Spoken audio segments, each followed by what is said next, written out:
I'm truly sorry for what I have done. I'm very sorry. I just want you to know, if you allow me a second chance, please, thank you.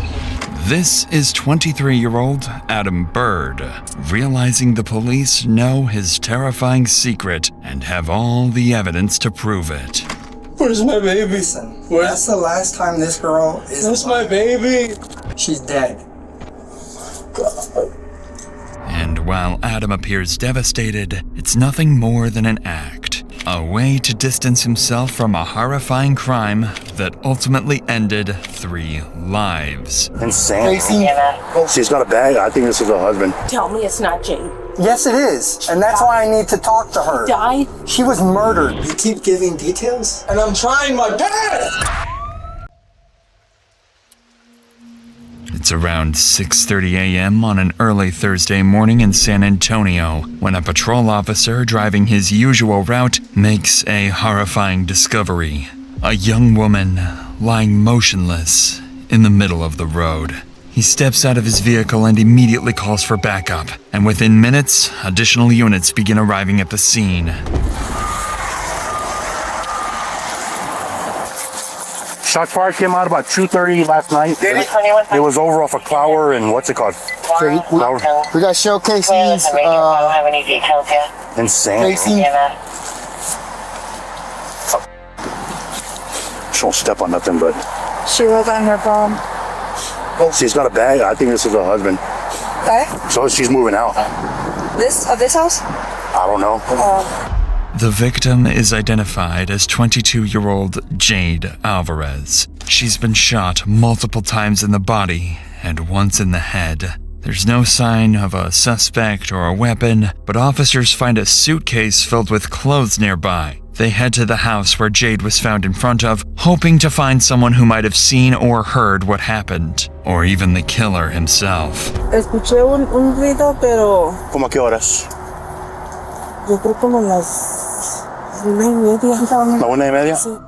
This didn't make sense. If Jade was killed around 1:30 a.m., it means she laid in the middle of the road for over 5 hours unnoticed before police found her. The woman can't offer much else, but she does recognize Jade, saying she'd seen her before, often walking through the neighborhood with her 3-year-old son. Jade was a young mother. She adored her son and was preparing to start college, determined to build a better future for them both. But tragically, she never got the chance. For the moment, officers continue their investigation, and it doesn't take long for them to come up with a theory as to why no one reported a woman lying in the middle of the road. So I think it was a bitter breakup. Yeah, that's what it looked like. Is that all her? Yep, she got all her stuff. She was leaving. I guess he didn't like it. And Yeah, so I see any disturbances, but I didn't see anything in the 240. Yeah, nothing. No alarm. and it was raining. This is the perfect time to do it. Yeah. Police conclude that the heavy rain that night kept people indoors, which is why no one noticed Jade. But as the sun begins to rise and the investigation unfolds, detectives finally piece together a scenario of what likely happened that night and make a chilling discovery. Jade was pregnant. Telling John was probably she's getting out of the car and bam, hits her. She gets out. She's hung over. Boom, boom. He gets out, grabs the luggage, throws it, goes behind her, boom, boom, on the back of the head. And she was telling you what she looked like a C-section, so she might have been pregnant. Okay. Yeah. Along with being the mother of a 3-year-old at the time of her death, Jade appears to have been in the late stages of pregnancy. Officers now realize whoever did this must be someone truly twisted. They took the life of a mother and her unborn child. Near Jade's body, they find a phone. It's sent to forensics to be unlocked in hopes of finding recent messages or anything that might point to her killer. But what they would later discover is that the phone doesn't belong to Jade at all. It belongs to the last person they'd expect, the killer himself. For now, detectives turn their attention to learning more about Jade, and that's when they find body cam footage from 2 weeks earlier taken during a welfare check. At the time, Jade had just been kicked out of her parents' house. Concerned about her mental state, her grandmother requested a welfare check at the home of a friend where she was staying. That body cam footage would inevitably lead detectives to the main suspect in Jade's murder. Hey, I'm sorry, my name is Roger. So obviously the officer explained that I think it was grandma maybe that called. She was just concerned about maybe some things that you had said. And so we just want to swing by and see if there's any way that we can help you out. If, those sorts of good things. No, I don't feel bad at all. They do tend to make up a lot of things, and they would say anything like that. But I mean, as you can see, the only marks that I have right here is from my dad choking me to the floor. Oh my God. And he said I scratched him, but if you can see my hands, I bite my nails to the nubs. So how am I gonna scratch something? When did that happen? Oh, that was on Friday when I got arrested. Oh my gosh, you got arrested? I'm so sorry. I didn't know that. But it's okay. The person who housed Jade after she was kicked out was Julia Castillo, a close friend of hers. Investigators know they have to speak with her. She might know who wanted Jade dead and why. But before they can do that, they finish processing the crime scene. They collect the evidence, Jade's body, her belongings, and bullet casings, all of which are sent to forensics. The next day, they return to the crime scene to speak with more residents of the neighborhood. That's when they come across someone who was staying in a nearby house the night of the murder. What he claims to have witnessed gives detectives their first solid lead in the case. Yeah, appreciate it, man. I'm Chad. Nice to meet you. The murder happened. We found her right there on the 1000 block of Capitol on Thursday, the 6th. Did you see anyone drive up to, there's some houses over there? Yeah, there was an SUV that pulled up in front of the house. What kind of SUV?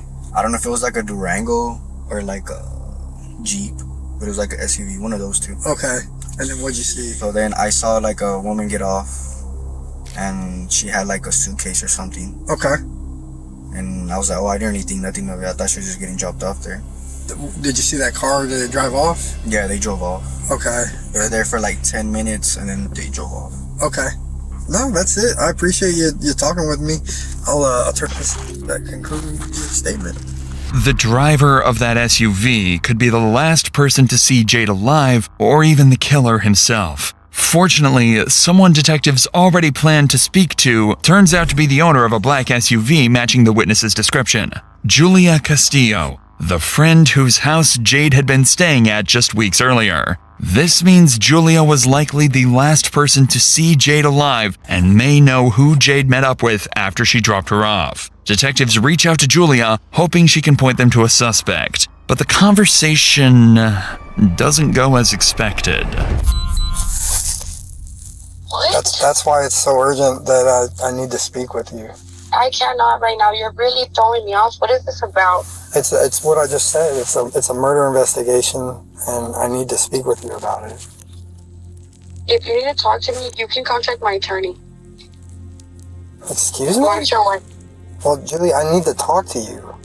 Okay, my attorney's number is...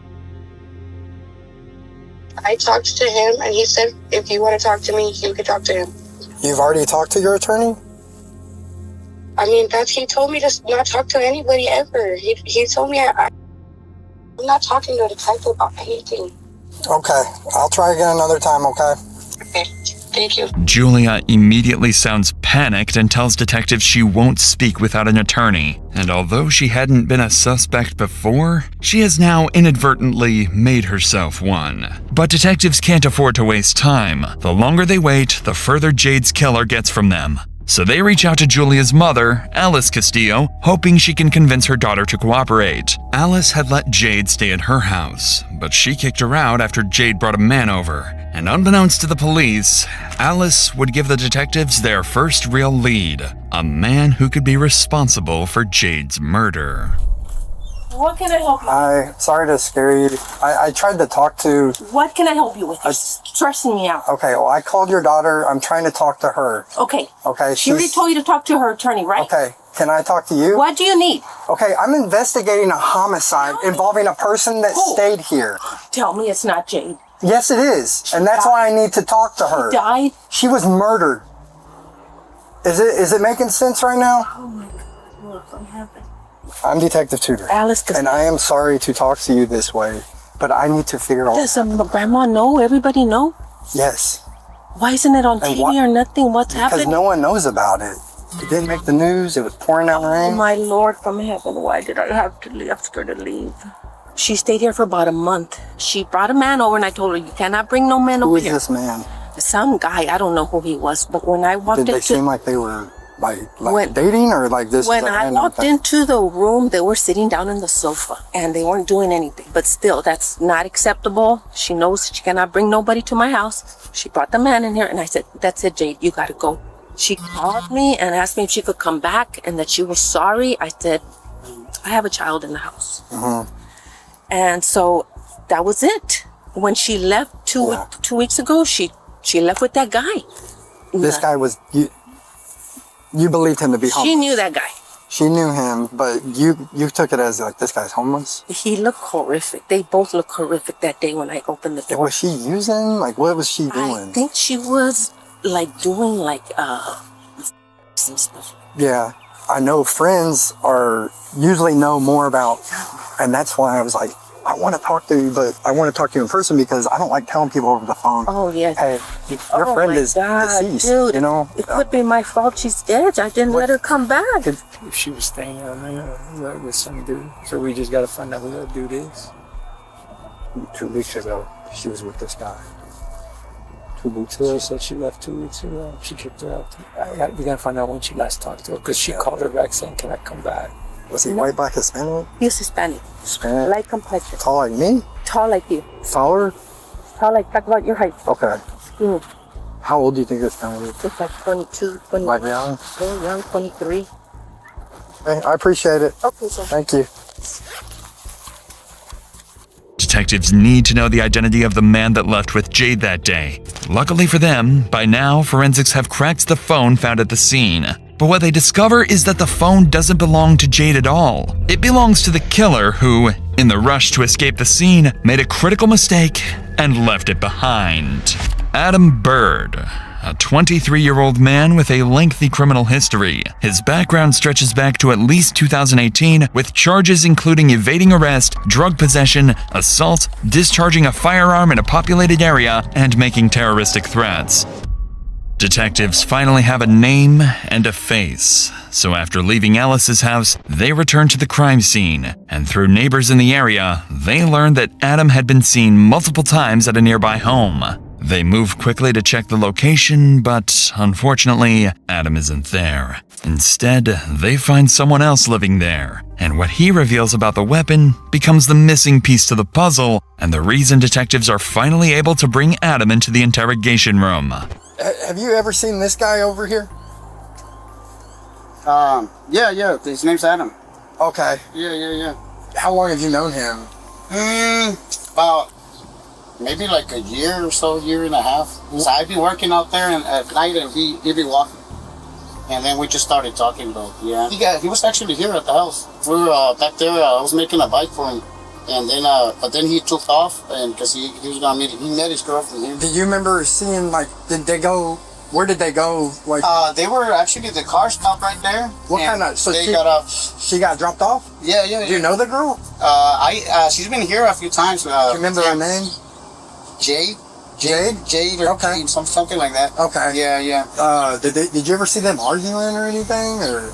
I mean, Adam's got a pretty, aggressive behavior, like when he gets mad. Like here with me, he's never really done anything. Like, Can I ask you a question?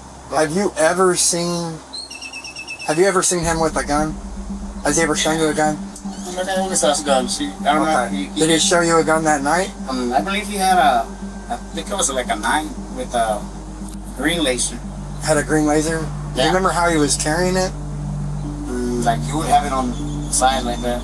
Yeah, it was a Glock 9 with a green laser and a flashlight on it. What color is the gun? Black, all black. Yeah. It was it had a little light on it, and you would turn on the laser, and it was a green laser. Yeah, I saw the one with the extended clips.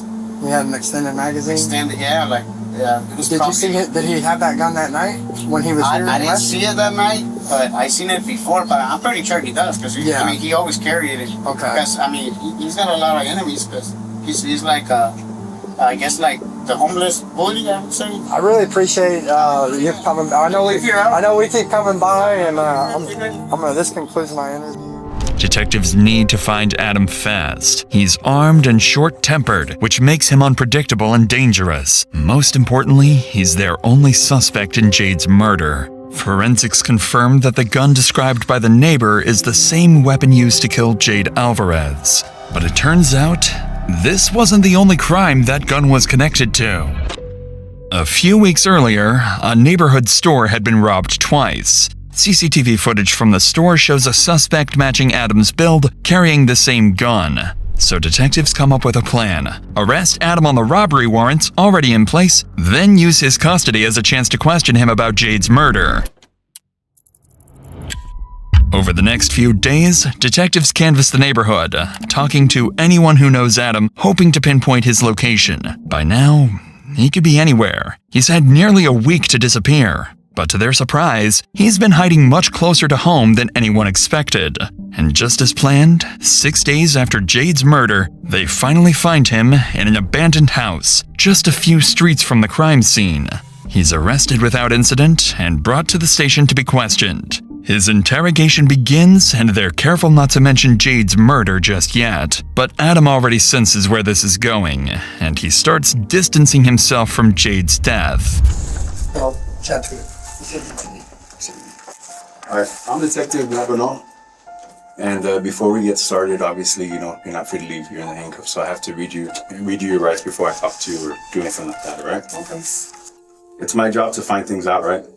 Just told me that you're homeless. You just told me, like, to take all your belongings, your bag, to Ridgewood Court, like, as a favor. Like, that's a big thing to you, because are all the things you own in that little bag? Yeah. The only other articles of clothing I own. So you're just a guy in a tough time right now, basically. Are you familiar with that corner store, the Stripes? Yes. Okay. Let's just say right now, man, that nobody got hurt. That's a blessing, right? You're still here, ready to go another day. So how often do you go to that Stripes? Oh man, multiple times a day sometimes. Buy a few things, sometimes they'd even look out for me. They'd even look out and give you free stuff. So then why freak them out, man? Why scare them? I do have clear video, so I'm just gonna show it to you, okay?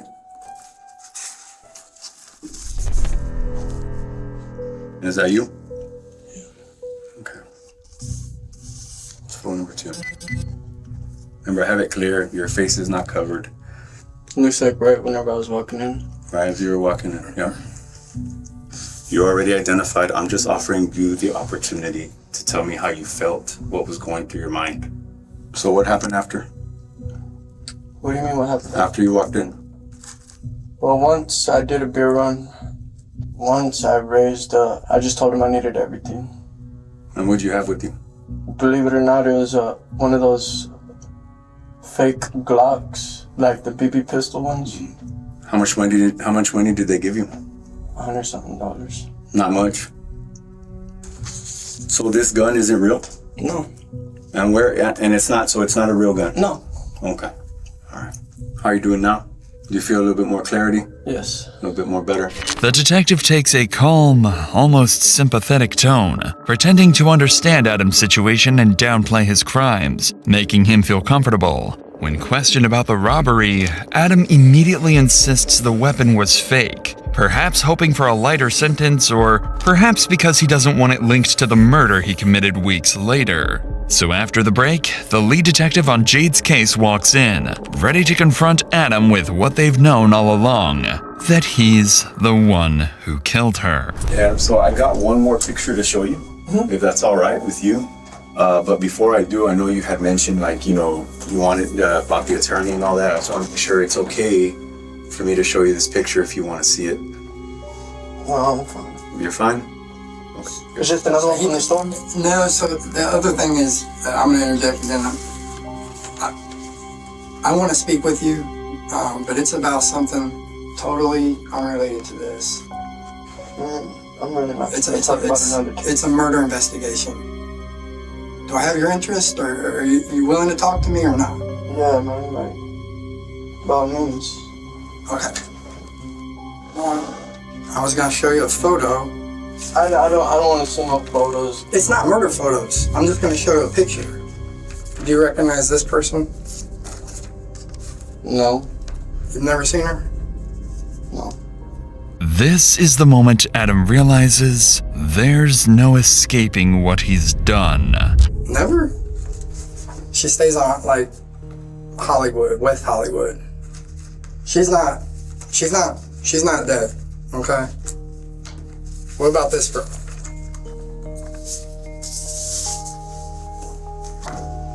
She had some butterflies or something right there, and I just started talking with her.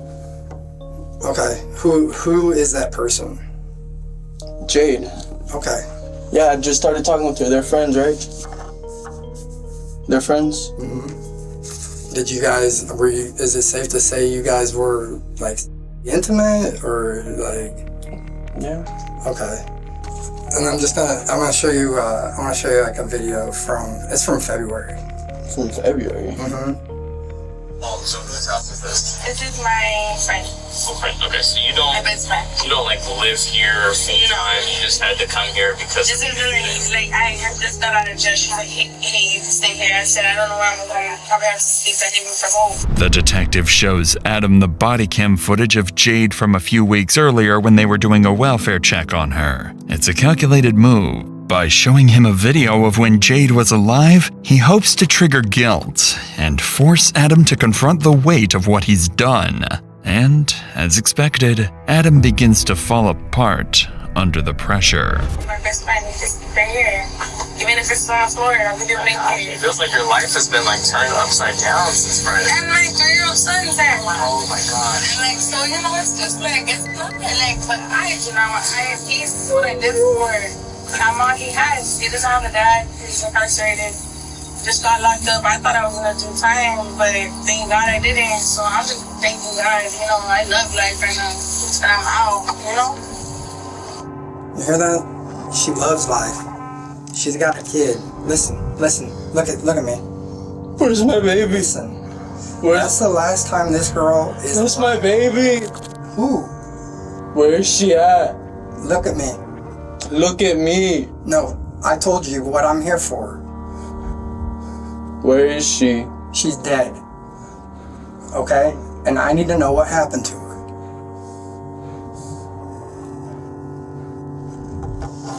How long ago? How long ago? Recent. Real recent. God. Whenever I first met her, she said, oh man, that people were always mad at her, saying that she's a setup chick. Uh-huh. Like she'll pull, like, no, like licks on people, like rob them? Yeah. Okay. And honestly, that's why I was always so quick to be able to leave. Mm-hmm. I always just left, you know, just in case, because I didn't want that to happen to me. Like, I thought she was cool.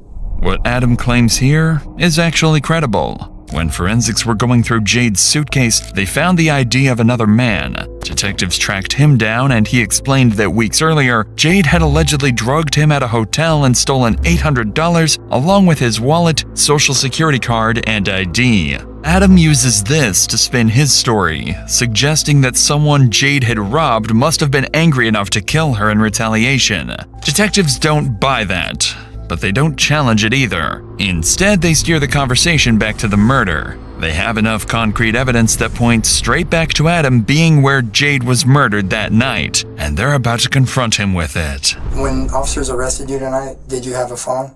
Today? Mm-hmm. Yeah. How long have you had that phone? A couple days ago, because, like, I lost my other one. What happened to it?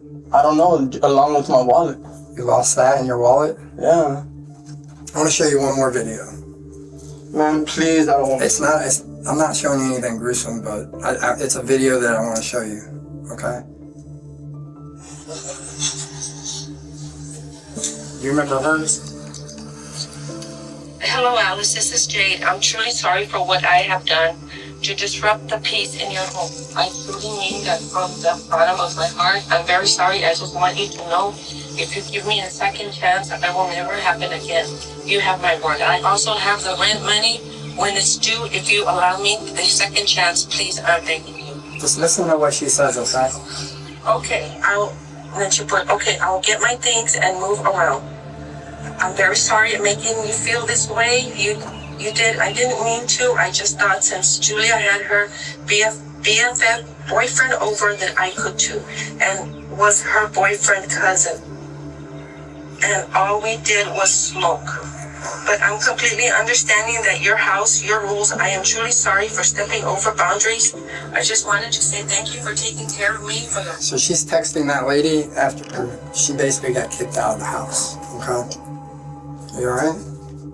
All I'm trying to figure out is what happened to Jade. Oh, I'd always leave.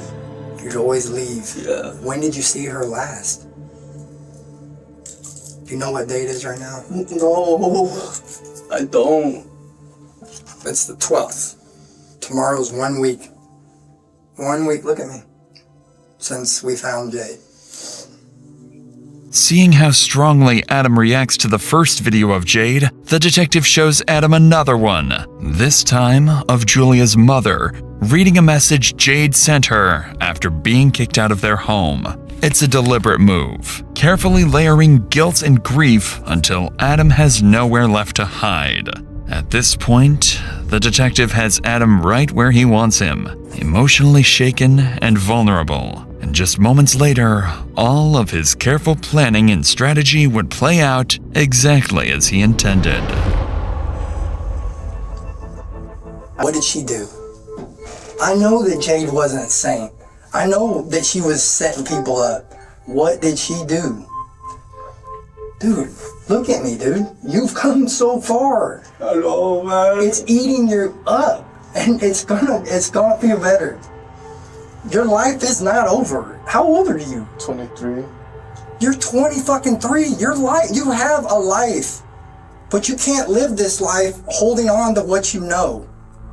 I know you want to go to jail. But we need to talk about. I'm done. You have the answer. I wasn't there. You know what happened. Let's talk about it. Man. I don't want to talk about nothing. I'm tired. So, she wanted me to go looking for bars. Okay. And I was supposed to just take off. I wanted to just take off. Yeah. She kept on wanting me to punch her in the stomach. Is she pregnant? She said she was, but... Okay. Did you think it was yours? Yeah, like I didn't pull out.